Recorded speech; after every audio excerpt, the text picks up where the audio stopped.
It's such a great pleasure to introduce our dear friend, Dr. Jack Wallace.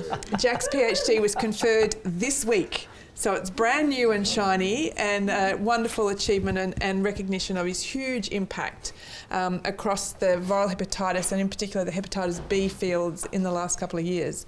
So Jack has a very long history in bloodborne virus and in community action, with ACON as Executive Officer of Hepatitis Australia, and now in research, and he's broken stuff now. Oh man, we're going to get that fixed. Yeah, that's right. And bill it to you later. And recently, for a number of years with Archers at La Trobe and now at the Burnett Institute. So it's such a pleasure to bring a spotlight on hepatitis B today in our seminar program, and welcome Jack. So we'll have a chance for discussion and questions afterwards. No problem. Thanks everybody for coming, I think. I was just had this text messaging thing that happened this morning with a friend. The context for my context for coming to hepatitis B is that I was a volunteer for the AIDS Council of New South Wales in about 1996 on the Gay IVDU working group. And I was involved kind of as a volunteer and as a worker at ACON for a number of years. And I come to hepatitis B with an assumption of that HIV, the response to HIV was absolutely fantastic in terms of public policy. That people with HIV were intrinsically involved in a whole range of policies and programs, and that it was actually kind of a partnership that was developed, that was strong, it was full of conflict, it was full of fun, it was full. With hepatitis B, I come to this, kind of a bit astonished and a bit bewildered at the difference that occurs between HIV and hepatitis B. Oh, that's not what I wanted. No, I don't want that one. And I'm going to start off, I've forgotten, Xinyi Yin. She was a 19-year-old university student at the Nanjing Normal University, and she died of hepatitis B. She didn't die because of the virus, the impact of the virus. She didn't die as a result of the kind of effect of the virus on the liver. She suicided, and she suicided because the university, one of the things that a lot of Chinese universities do is that they have blood donation drives where the kind of students are encouraged to donate blood. And, it's a kind of service to the community, it's community development amongst the students, all of that kind of stuff. Yingzi found out that she had hepatitis B as a result of donating blood through one of the university's kind of blood donation drives. As a result of finding out that she had hepatitis B, she was ostracised from all of her friends and from the rest of the students. She complained to the university. They put her into accommodation in a new building where she was the only person within the building. Her phone was regularly thrown away by other students. She was ostracised as a result of having hepatitis B, and she committed suicide because it was too much. One of the things for me is that we talk about hepatitis B, and the vast majority of research on hepatitis B relates to its biomedical manifestation. It doesn't at all, it hardly ever looks at the social impact, and the social impact is significant, particularly within China. And I'm also looking at China. Hepatitis B is an issue. Most people with viral hepatitis have hepatitis B. Most hepatitis B occurs within the Asia-Pacific region. The largest population in Australia with viral hepatitis are being born in China, Vietnam, or the Philippines. So I keep on. For me, this isn't just an Australian issue. It happens within a context where there's significant migration, where there's significant people movement that occurs throughout Asia, and that affects people's responses to hepatitis B in Australia. the thing for me about this story is that I don't know the number of people living in Australia who have had the kind of experience that this woman had in China. More context is only in the last couple of weeks a thing was published talking about the fact that hepatitis B existed in Europeans 7,000 years ago. It's old. It's been around forever. 292,000 people are estimated to have hepatitis B. Only 10% of them have been diagnosed, and only 5% have ever received antiviral therapy. There's estimated to be 240,000 people with Hep B in Australia, the largest population being Chinese-born or Indigenous or coming from Vietnam. 38% are undiagnosed, so they don't know they've got the condition. And 7.2%, I mean, it's greater than the global average, but 25% of people with hepatitis B will die as a result of the infection unless they receive some kind of treatment. All people with hepatitis B are recommended to be monitored on an annual or biannual basis for the development of cancer. And the kind of, at a global level, to respond to hepatitis B, it needs to be responded to in China particularly. It's the largest population of people with hepatitis B. 1 in 10 people in China over the age of 20 have got chronic hepatitis B. Nigeria is interesting because it's the place where the prevalence of hepatitis B is increasing. And it kills. And it kills in different locations in different ways. So globally, the purple bar is the important one. So globally, you know, kind of the people dying, similar numbers of people die as a result of tuberculosis, malaria, HIV and hepatitis internationally. Within the Western Pacific, more people die as a result of viral hepatitis than the combined number of people dying as a result of tuberculosis, malaria and HIV. And yet the response is absolutely different. Now this plays out, I did a needs assessment of people with viral hepatitis in China. Most of them, so I interviewed about 50 people with viral hepatitis in China. 41 of them had hepatitis B. Now on your left is the Beijing Yuan Hospital. It's an infectious disease hospital. On the left-hand side is the AIDS STD clinic. So it's just a one-storey building. On the right-hand side is the hepatitis hospital. So there's 5 buildings, a couple of them are 12 stories tall. 800,000 people in China die per year of hepatitis B. So the response in China to HIV has been to provide, you know, kind of free medication to kind of encourage testing. You know, there's certainly been problems in the response to hepatitis B in China. You know, the stigma and discrimination is an issue, access to health services is an issue, but the reality is that we have 5, you know, in the one hospital in Beijing, there's, you know, I just kind of find it such a stark difference in terms of the kind of impact of the response to hepatitis and to HIV within that country. Public health responses to viral hepatitis really kind of commenced early on, before the identification of Hep B. So there's an expert committee in 1953. Immunisation program started in 1984. Taiwan was the first country to do a national immunisation program in 1984. Things kind of ramped up in the last few years. So the World Health Assembly resolution on viral hepatitis was done in 2010.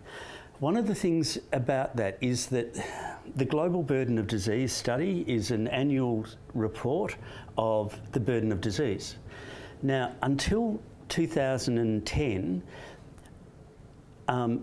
it only listed mortality relating to viral hepatitis in its as an acute infection. So most people with hepatitis die as a result of the liver disease and cirrhosis and liver cancer. in the global burden of disease, they were not connected with hepatitis B or viral hepatitis. So the data that was provided to government to inform priorities was kind of fundamentally flawed. They got their act together about 2010. It's one of the kind of issues around, you know, the fact that research is important, data is important, and government listens to it. And in the last few years, there's been a lot of activity from the World Health Organisation, some of it of which I'll kind of critique, as I do. In Australia, you know, oh, have I got that? Sorry, I've forgotten. Immunisation Interventions started in Northern Territory in 1988 with the vaccination of Indigenous children, which is kind of interesting that Northern Territory and Indigenous children led the prevention response. And, you know, we've had universal vaccination in Australia since 2000. We started a national Hep B strategy in 2010. The second iteration is kind of out of date now, and there's a new iteration that's been talked about at the moment that should be released kind of within the next month or two. And a national hepatitis B testing policy, which again I'll mention later on. I'm a traditional kind of public health person, and this kind of the format of this presentation does use a kind of traditional public health kind of approach. So I'll start off with prevention. You know,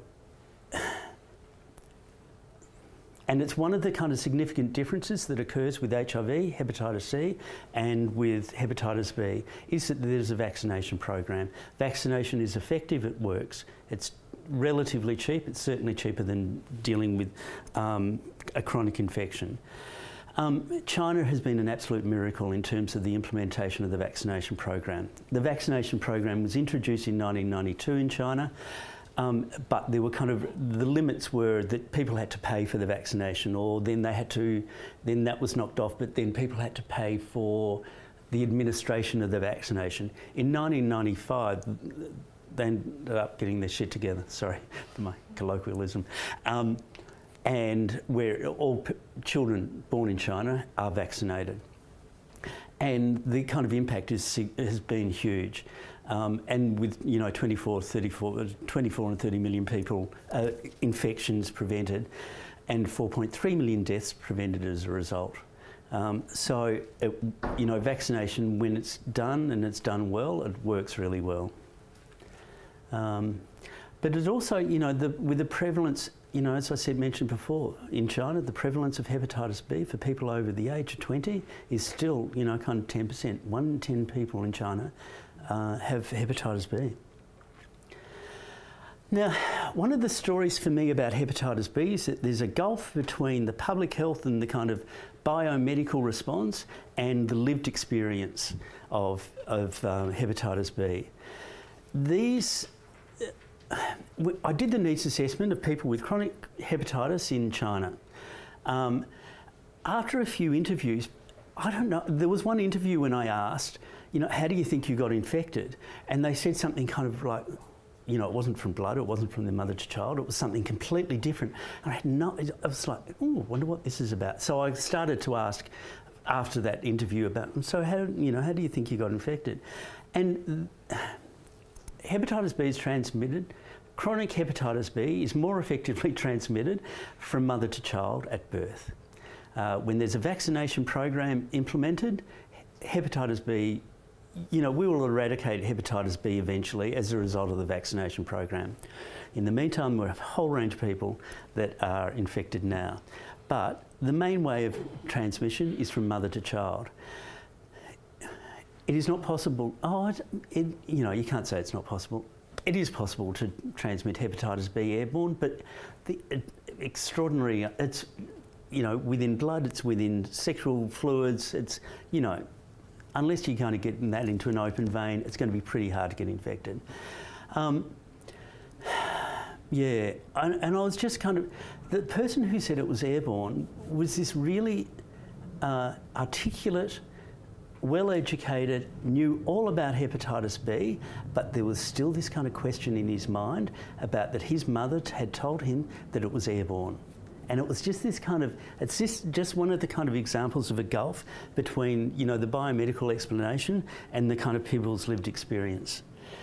there's also kind of what people with hepatitis B do to look after themselves. Now, the top quote comes from a woman in Beijing.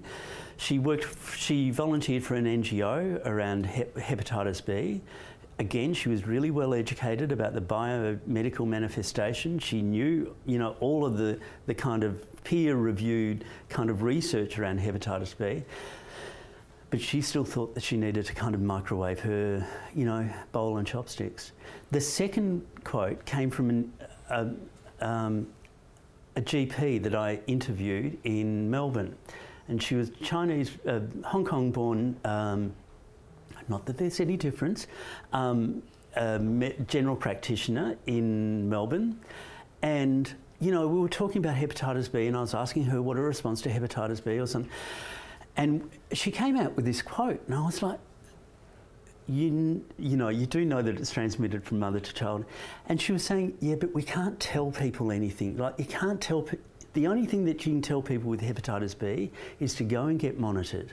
You can't give them any kind of practical things, and we want to kind of acknowledge the fact that this is an important illness, or that it is important that you respond. And so she came up with this stuff, and it's like, oh. But testing is my. For me, testing is absolutely fundamental for how it is a person responds to being infected. We learned that with HIV. When people with HIV were told, you've got a death sentence, you're going to die, that was just stuffed up. And with HIV, we kind of have this kind of process in which there's a whole range of protocols and advice that general practitioners or people that are testing provide to a person, including informed consent, that the person knows what it is that they're being tested for, the implications of the testing, and what it is that they can do, both at a clinical level, but at a social level and at a legal level. Now, my experience has been that it is done really badly. Testing is done really, really, really badly. Now, I don't think it is also easy to be doing a good diagnosis of hepatitis B because of the cultural diversity of the people being tested or more likely to have the infection. But this was the first quote came from a woman who talked about the fact that there is no framework for understanding what hepatitis B is for most people. Even people who are kind of well educated, brought up, with an Anglo-Saxon kind of educational environment with kind of full access, can get confused. And so this woman got tested. She didn't give consent. She didn't even provide consent. I did a needs assessment in Australia in 2008. I interviewed 20 people with hepatitis B. Not one gave consent to being tested. Now, for me, that's a fundamental human rights kind of issue that is absolutely ignored within policy. The second quote came from a woman that I spoke to in Shanghai. Now, where the test results,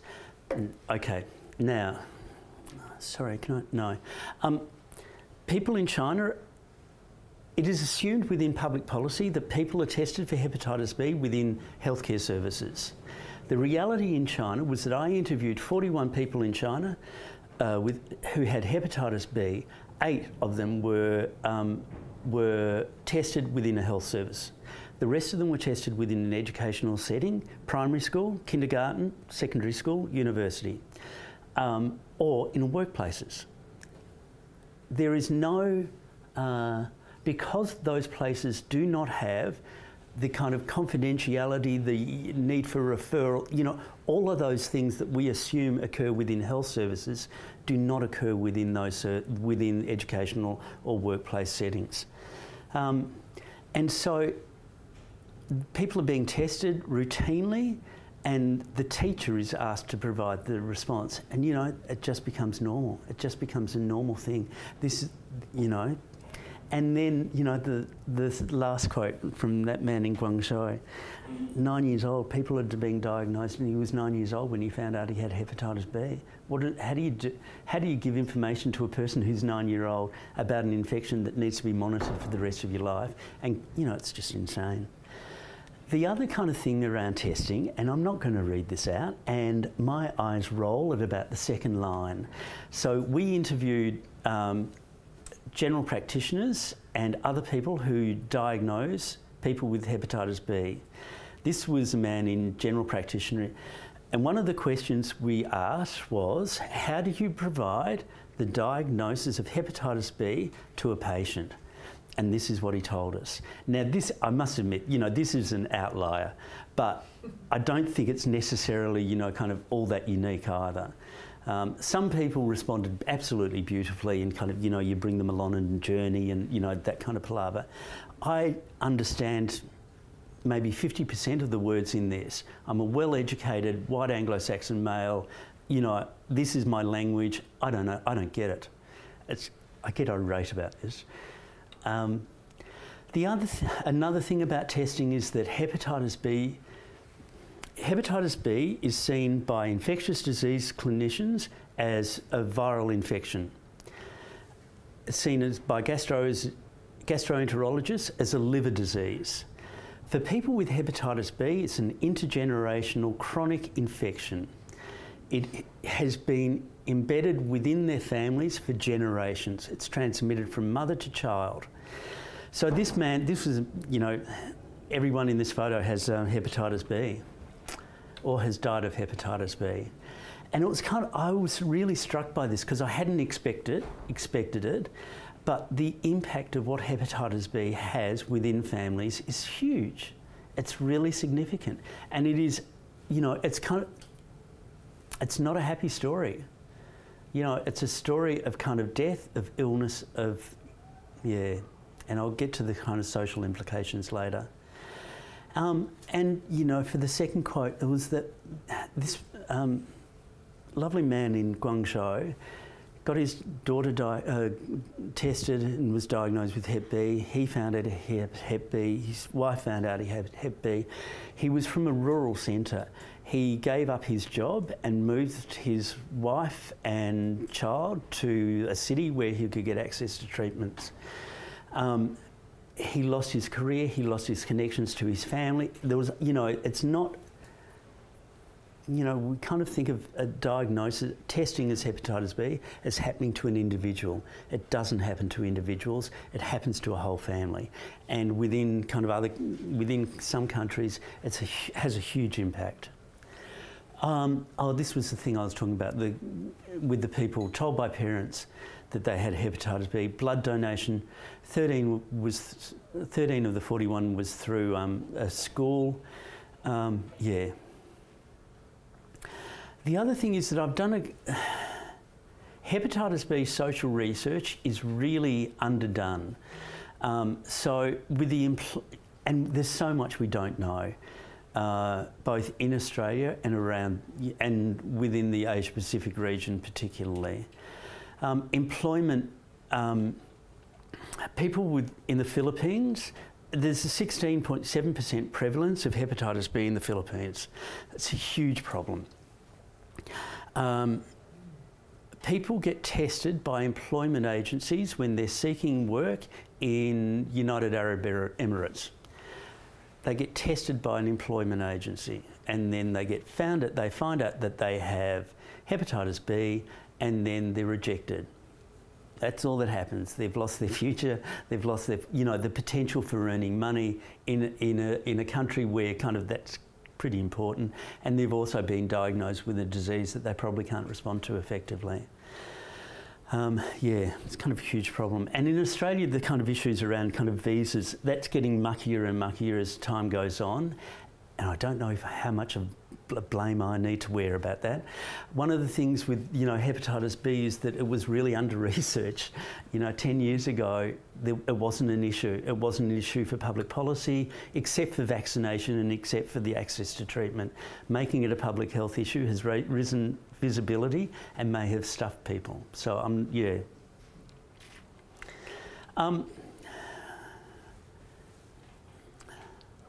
a minority of people globally have been diagnosed with hepatitis B, and there are really kind of good reasons for that.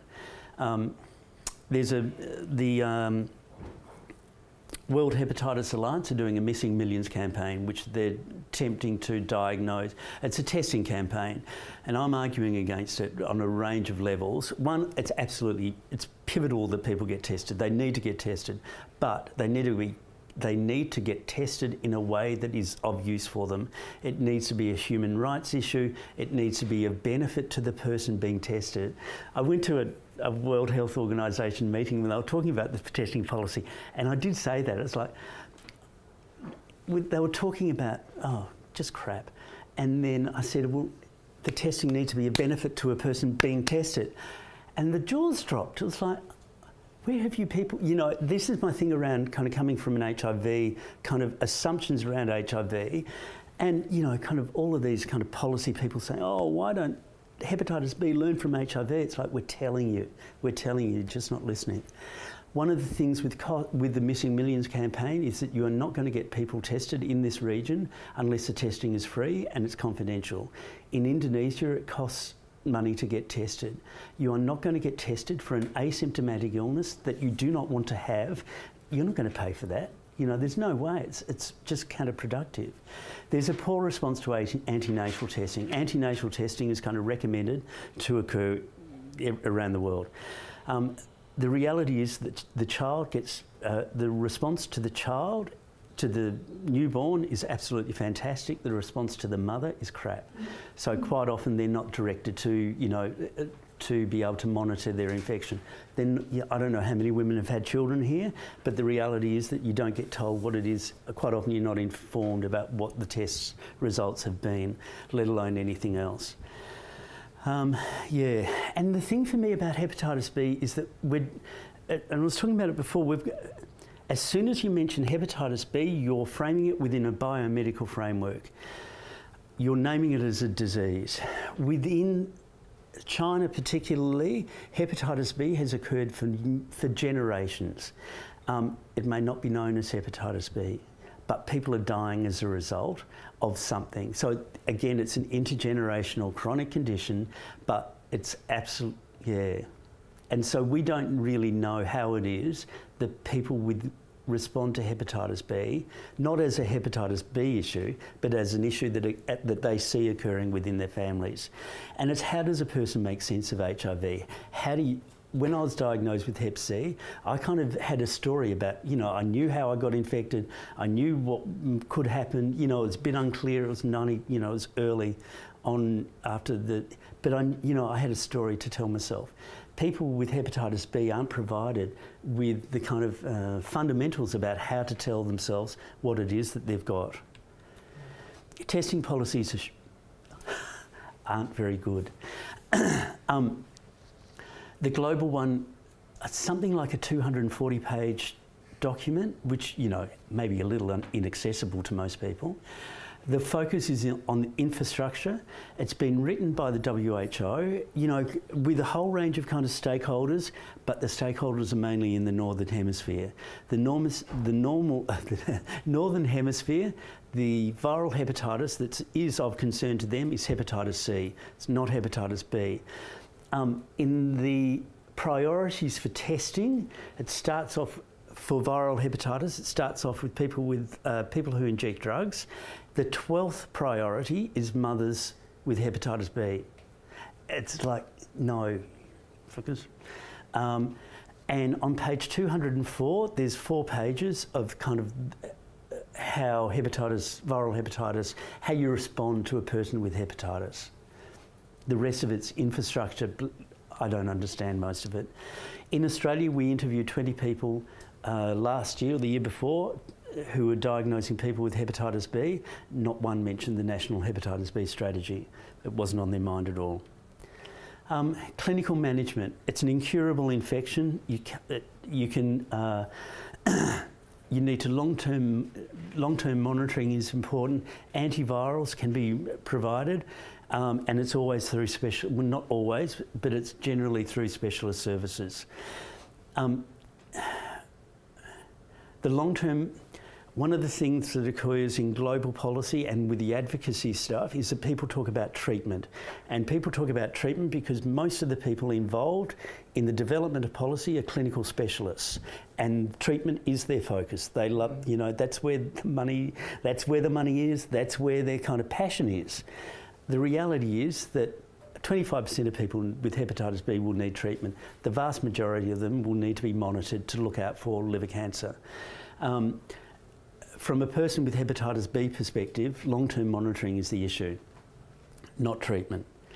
The specialist services, I don't know if the specialist services stuff is interesting. I did a policy analysis in Indonesia last year. I interviewed kind of 25 stakeholders in Indonesia. There's something like, I can't remember, they couldn't even tell me the figures. Data is really kind of not very good. So there was something like 6 million people with hepatitis C and 12 million people with hepatitis B.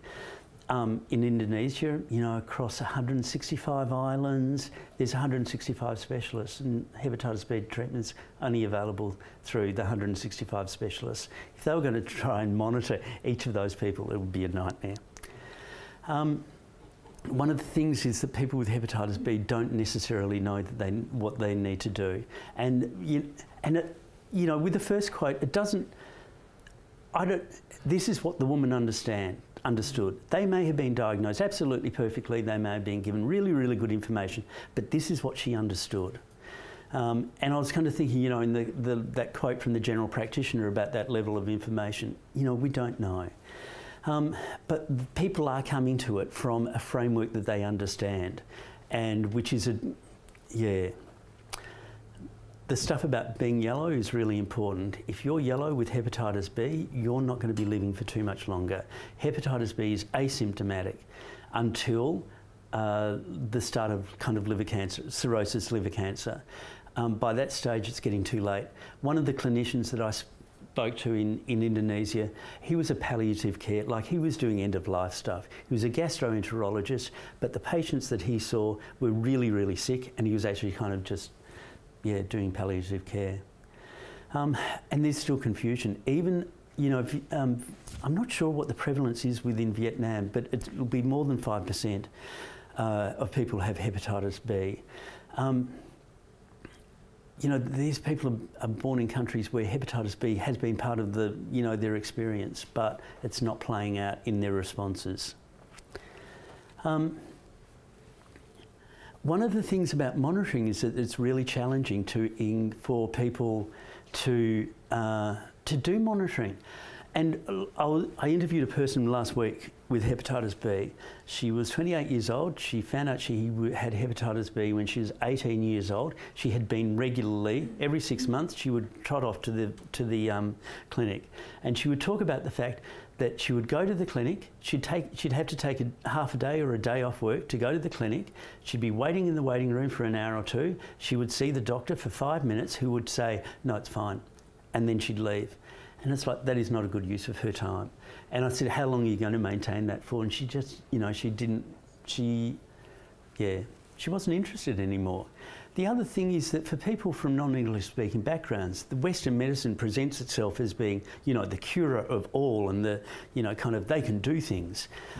The reality is that, you know, for the first man, because there was no medication, he was absolutely bewildered about, well, you say that you can do this, why aren't you curing me? Give me something. Now, there's a thing that's occurring that's kind of starting to be talked about in Hep B, about putting everyone on Hep B onto antivirals. And medically, I don't, because apparently it makes sense medically to do that kind of stuff, that there aren't kind of problems in terms of resistance with the more modern antivirals. The second quote came from a specialist. We interviewed 20 specialists last year, the year before as well, about dealing with culturally diverse communities. And this man was kind of fantastic about their response. In China, it's fundamental. You don't have to pay much, but you still have to pay for medication. So and medication can be expensive if you don't have much money. And so the effectiveness of the medication, the more effective, the more expensive. So someone was talking about the kind of 3 levels, is that they would use traditional Chinese medicine if they didn't have enough money, and then kind of, you know, go up the scale. There are also kind of problems in terms of the healthcare response, which is, I interviewed, you know, some nurses, some healthcare providers in Torres Strait a couple of years ago. One of them didn't know that treatment was available. This is a person who was working in a community of high prevalence.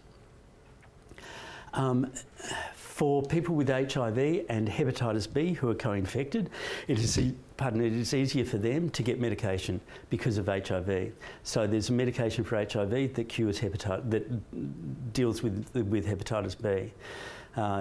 This doctor was talking about the fact that that his prescribing rights, he couldn't prescribe a drug that he could prescribe to a person with a dual infection.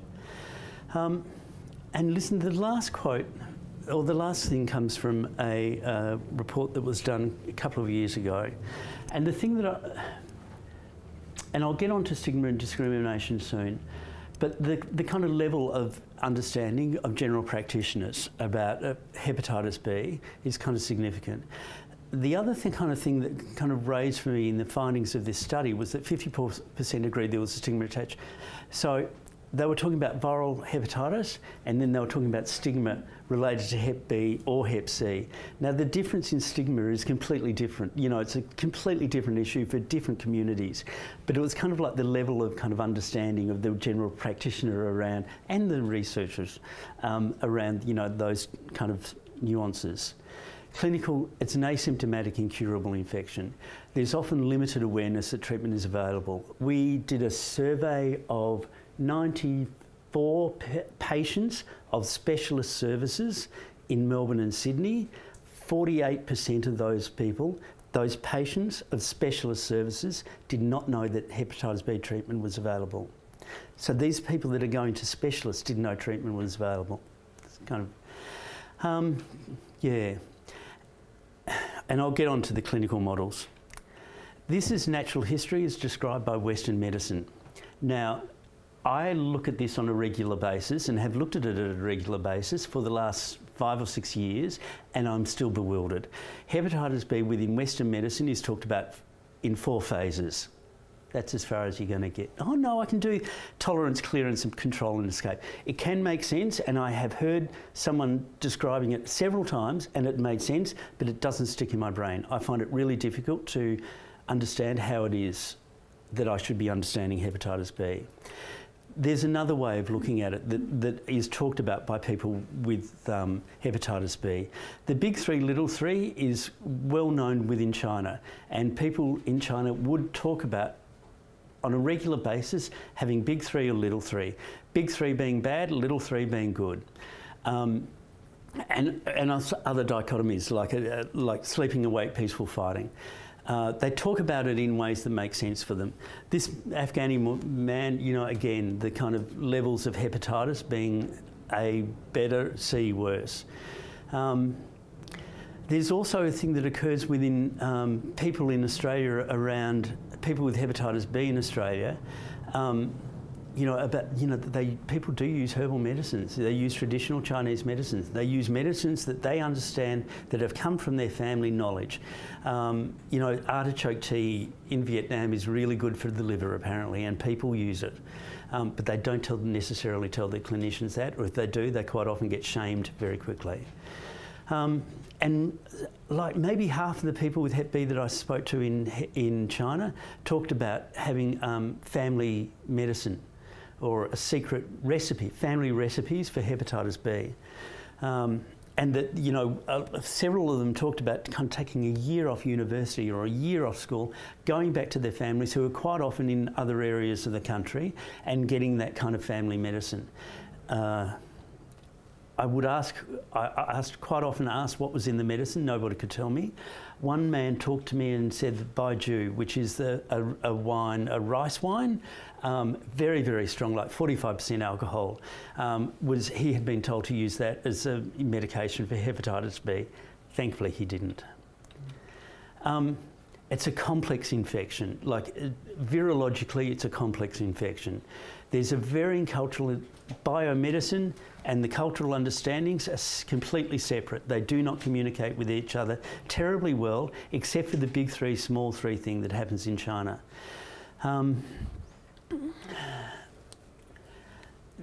One of the things in China for me was the fact that the kind of clinical manifestations of hepatitis B were minor compared to the social manifestations.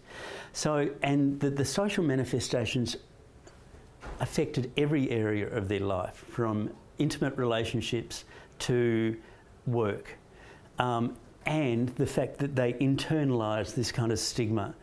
And, you know, yeah, kind of a bit dramatic, but it also kind of quite... People would isolate themselves. People would hide away. They could not participate in the world as other people would participate in the world. Not only were there regulations that stopped them from participating in kind of the workforce or within education, but there were also things that meant that they wouldn't play sport, they wouldn't kind of socialise, they wouldn't do a whole range of things that we take for granted. You know, I read a paper, it was a couple of weeks ago, I read this paper, and it was for a survey of stresses of parents of children with hepatitis B. There was this side statement that was made in the thing around the fact that there were kindergartens for children with hepatitis B. And the paper was written in 1992. So there were kindergartens for children with hepatitis B. I think there were 3 or 4 of them in Guangzhou, and they were talking about the fact there was something like 150, 200 kindergartens, normal kindergartens. Now, the prevalence of hepatitis B in Guangzhou is about 10%. It's high, it's kind of quite high. So not only are these kids marginalised from a very, very early age, their opportunities, their educational opportunities are absolutely limited as a result of having hepatitis B. This man that, this woman in China, and I spoke to her husband as well, and he was saying hepatitis B, don't make it a problem. Don't make hepatitis B related stigma a problem. He didn't know about it. He didn't know that there was a stigma related to hepatitis B until he came to Australia. Now, this is the experience in Vietnam, completely different from what it is in China. So we need to be really nuanced about how it is that we respond to hepatitis B within different communities. Another person that I spoke to in Indonesia would talk about the shame that was related to dying as a result of black skin, and that black skin came as a result of liver cancer. So, but we don't know any other, we don't know the other kind of social impacts related to that. And the Vietnamese-born man in Melbourne did end up being together and married and having children, which was really sweet. I was kind of like, oh, you poor bubba. The discrimination stuff is that these are regulations. It was regulated in China until 2008 that people with hepatitis B could not go to university, they could not get civil service jobs, and sometimes the primary school access was limited. They were repealed in 2008. People were still talking about being tested within workplaces as a result, but for liver function. So instead of being diagnosed or kind of, tested for their Hep B, they would be tested for liver function. Now, for most people with hepatitis B, their liver functions are going to be high.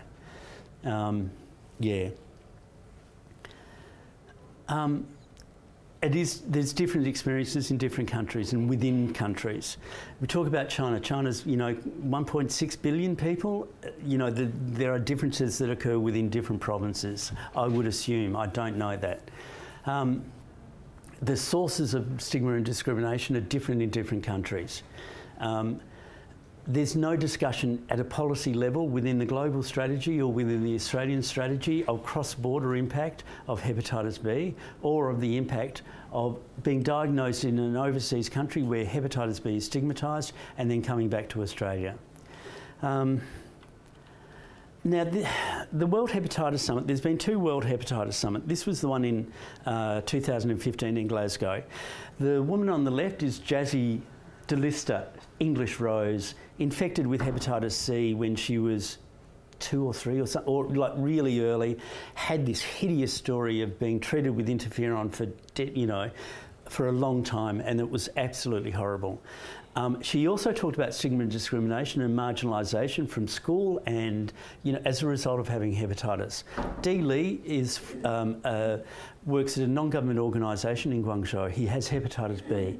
He talked about the fact that his life was absolutely limited by having hepatitis B, that it fundamentally affected everything, the trajectory of his life, and that stigma and discrimination were a key issue. Now, these largely men are... Jazzy DeLister and Dee Lee opened the summit. The next session was public health responses to viral hepatitis, and this mob talked about it, all in suits and all kind of. Not one of them mentioned stigma and discrimination or marginalisation. They talked about vaccination. If their country was doing well with vaccination, they talked about kind of access to treatment. Not one of them talked about the social impact. And for me, discrimination is fundamental. If you do not deal with discrimination, you are not going to be When we wrote the first National Hep C strategy, we had a discussion within the writing group about putting stigma and discrimination first, because it affected absolutely everything else that occurs across the public health response. Now, these people, I was so irate about that. So the challenges are huge. Yeah.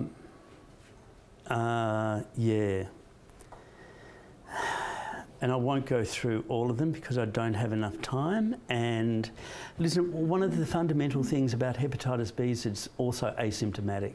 It is a really easy disease infection to ignore. If you've got hepatitis B, you won't have any symptoms until you start getting sick, and then your options aren't all that kind of crash shot. The other thing is that it is the biomedical dominance is huge within hepatitis B.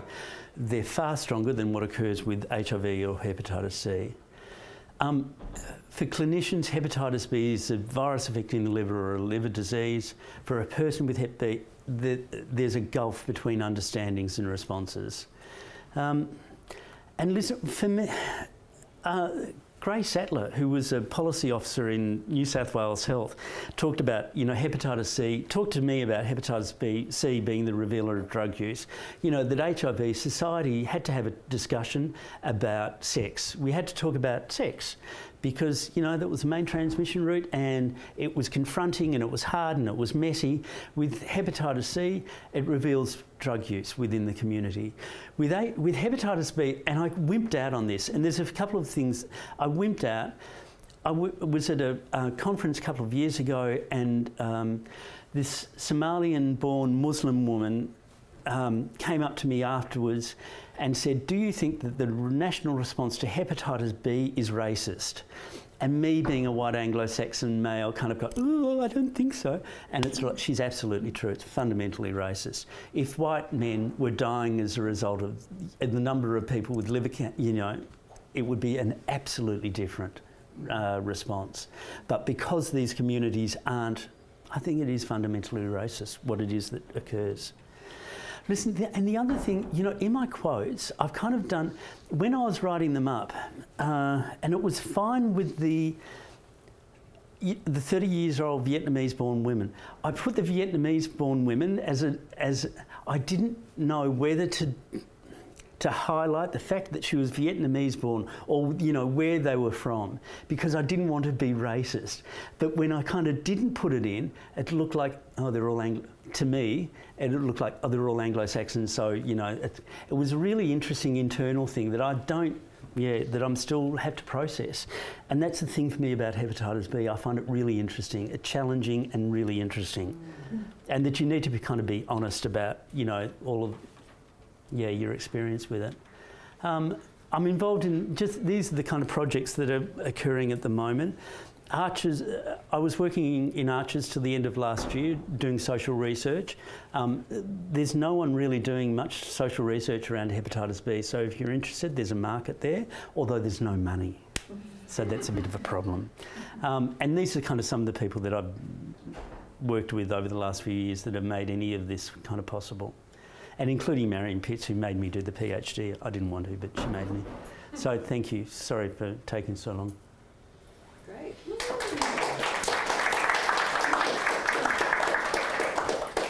So we have some time for questions and comments. Anybody want to lead off? I've got a comment. We'll go. Hang on. We've got to talk into here because it's recording it for our lives. I'm going to go to Kari first, and then back to you. Thanks so much, Jack. It's all really, really fascinating. Something I've been thinking about since you mentioned it yesterday in the workshop is what's the rationale, while being completely stigmatising and discriminatory, I understand that, what's the rationale from the Chinese authorities about having separate schools and separate universities? I mean, while being... Yeah, I think it's transmission, fear of transmission.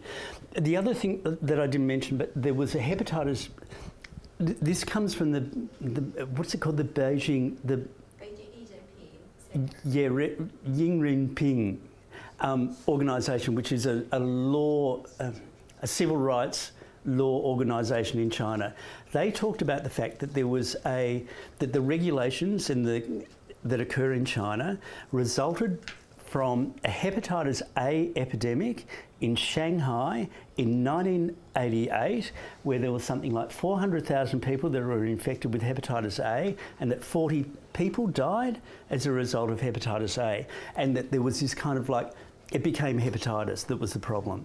And listen, I don't know if that's true, but it sounded kind of plausible. So is that kind of conflation and mythology about transmission? Yeah. I just have a comment, Jack. I thought that was hugely interesting, and I think you're doing really important work, so congratulations. Oh, thank you, Rigmore. I didn't pay for that.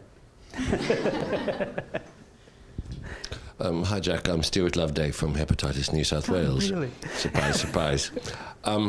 Jack, what would your response be if a senior bureaucrat from a large state health department said to you that we feel we are doing enough for hepatitis B in our state?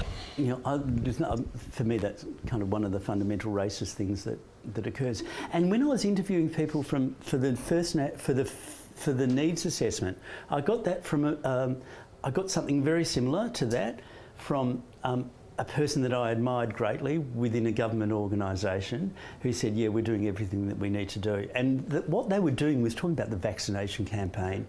And it is that stuff that people default to thinking, yeah, we're doing it well. And they are. Vaccination is kind of really good. It works. It's fantastic. But they forget that there's people with chronic. And that's a really huge gap. And the impact of chronic, you know, people are being diagnosed late. In Victoria, people are being diagnosed with liver cancer. Their kind of longevity is between 3 to 6 months. The rate of it is increasing amongst Vietnamese men over the age of 45. Liver cancer is the only one that is increasing in Australia. Like breast cancer and lung and prostate are coming down. Liver disease is going up. We're not dealing. There's a problem, and it's fundamentally around hepatitis B. Thanks, Jack. I wondered whether within the communities of people who are most affected by chronic hepatitis B, whether there's a call or any organisation around better services, better testing. Just shaking your head, no. No, yeah, there's not, and I think. I think it's different in different communities. I think that hepatitis B is almost normal within Chinese communities, and they don't realise that there is something that you can do. There's also the fact that the communities most affected are immigrants. They're coming from outside, and so their capacity to be involved in the development of responses is kind of limited. They're also too busy, establishing their lives here, that kind of stuff. I think there's a whole range of reasons why the communities... I'm a gay man. The only reason that I got involved in public policy was HIV. I think for most people, they don't realise that they can advocate or agitate and do that kind of stuff. And that for me is the kind of important thing around doing social research, because the voices don't get heard otherwise. Any other questions before we finish off? Thanks, Jack. Benny from Asham. Just got a question, I guess, going back to vaccination, and in China, how it recently became available for the citizens there. Do you then think it's a good idea for Australia to then fund vaccination in Southeast Asia in that way? Ben Cowie's done that. And someone in England did that. Ben Cowie stole the idea from someone in England.